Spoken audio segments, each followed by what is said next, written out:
Pat Sajak is retiring after 4 decades, and surprise, surprise, Ryan Seacrest is going to somehow make time in his day to host Wheel of Fortune. I was surprised, although I did tell the Danettes that I had had some intel that Ryan Seacrest was going to get this job, and that there was a push for Pat Sajak's daughter to replace Vanna in turning the vowels. But I think Vanna's disappointed or upset. I'm told lawyering up. Really? Yeah. Because I don't know. Does she want to host? Is she worried about not being able to stay in her role on Wheel of Fortune? Feels like there's a little more drama there. The phrase is civil suit. So they gave it to Seacrest pretty quickly. There was a few candidates. It's been speculative for about less than 2 weeks. Yeah. Yeah, I think that they've been working on this for a little while. Why him? You know game shows. You know kind of their mentality. I just think that I don't think there's a negative with him. You know, when you look at Ryan Seacrest, I think people have positive opinion of him. He's nice, not controversial. He's great at landing planes. And by that, I mean with American Idol or when he was on, the morning show, he's very good at being able to have traffic and, keep things organized. He's got a great demeanor. I really enjoyed, when I was around him at the London Olympics, I really enjoyed him. He had no attitude whatsoever. He wanted to learn. He said, I'm new to this. If you can help me, understand what I need to do when I'm anchoring. And I thought he was very pleasant. He's pleasant with people.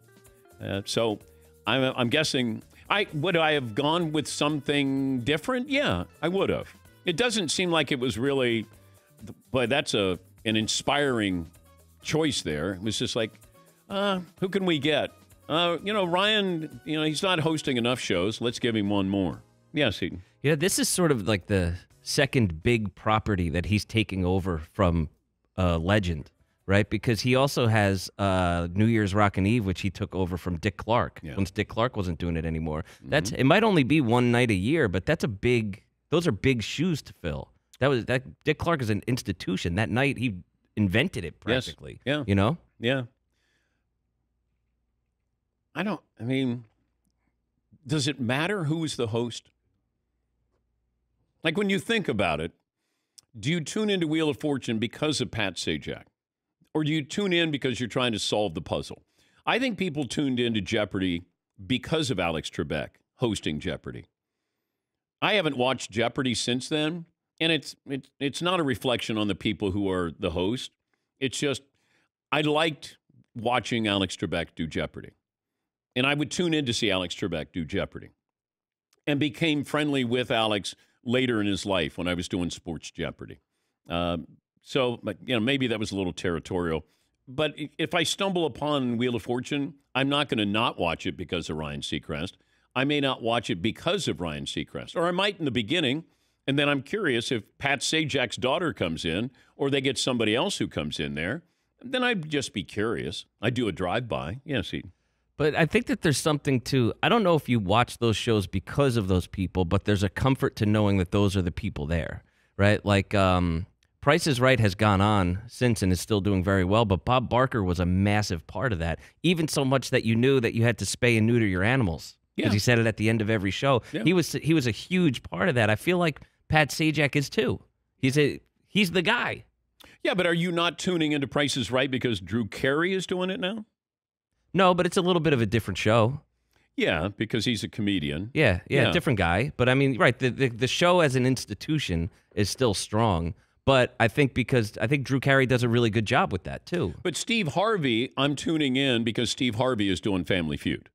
Yeah. He makes it. And Richard Dawson was wonderful. Yep. But Steve Harvey is the reason why I'm tuning in. He's perfect at that. Yes, he's great. Yes.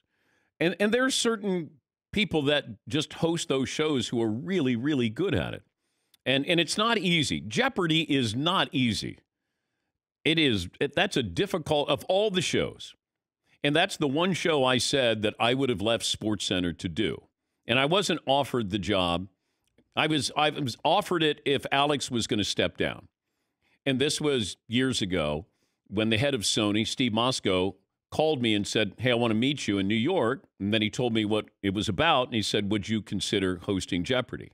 And I said, "Yes." He said, "But only if Alex steps down."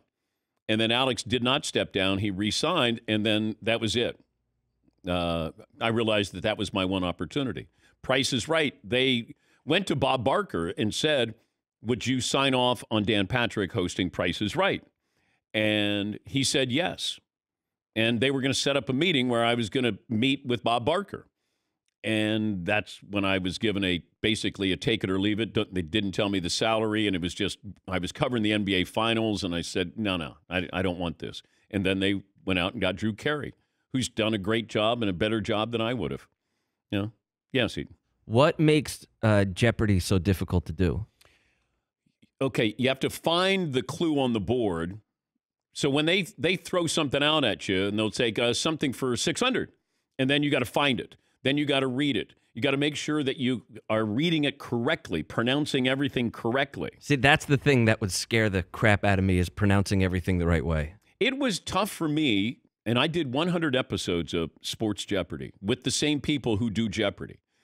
And I was in great hands. But knowing sports the way I know sports, it was still the traffic of trying to, and they don't go in order.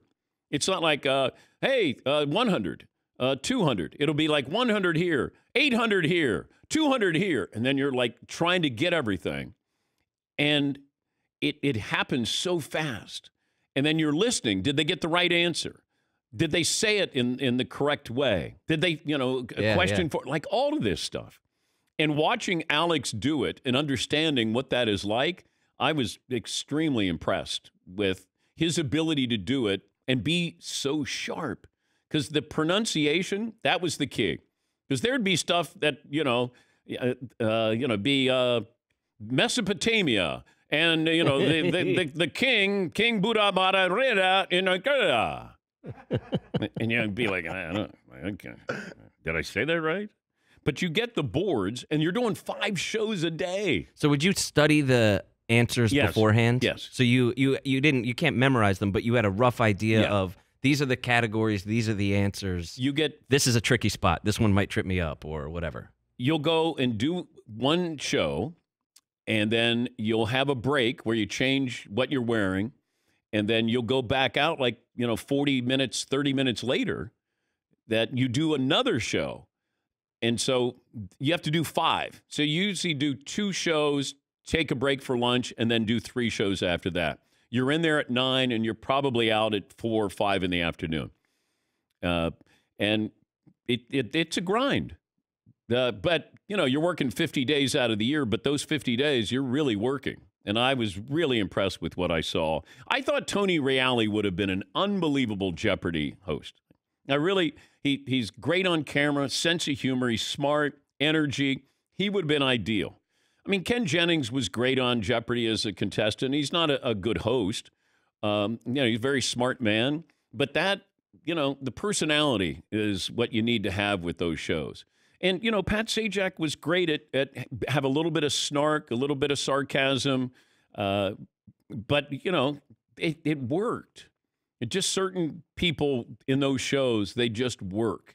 And I admired, he did it 40 years. 40 years. And while it does look easy, it probably is a little more difficult than you think. I wouldn't know it. I never did it, but I'm guessing that there has to be a little bit of degree of difficulty. That's part of the talent, right? Is making it look easy. Yes. That was our goal on SportsCenter, was to make this look like it's the best job in the world every single night. It wasn't. And it was difficult at times, but you wanted to give the presentation of those guys are having all the fun. Yeah, Paul. I still watch Jeopardy, and I think Ken Jennings does a solid job there, but it's somewhat off-putting that the smartest guy in the room is always the host. No matter how good the contestants are and how much they're running through the board or they win 5 nights in a row, like, well, it's not that guy. Yeah. It's still not that guy because he's the king of all time. I think that's a little, it's odd sometimes. And Alex Trebek would tell me that the one question he would always get, how many answers do you know? And he said, I only need to know the answer to that, that clue. That's it. So he said, I'm up to speed on a lot of things, but that's not my job.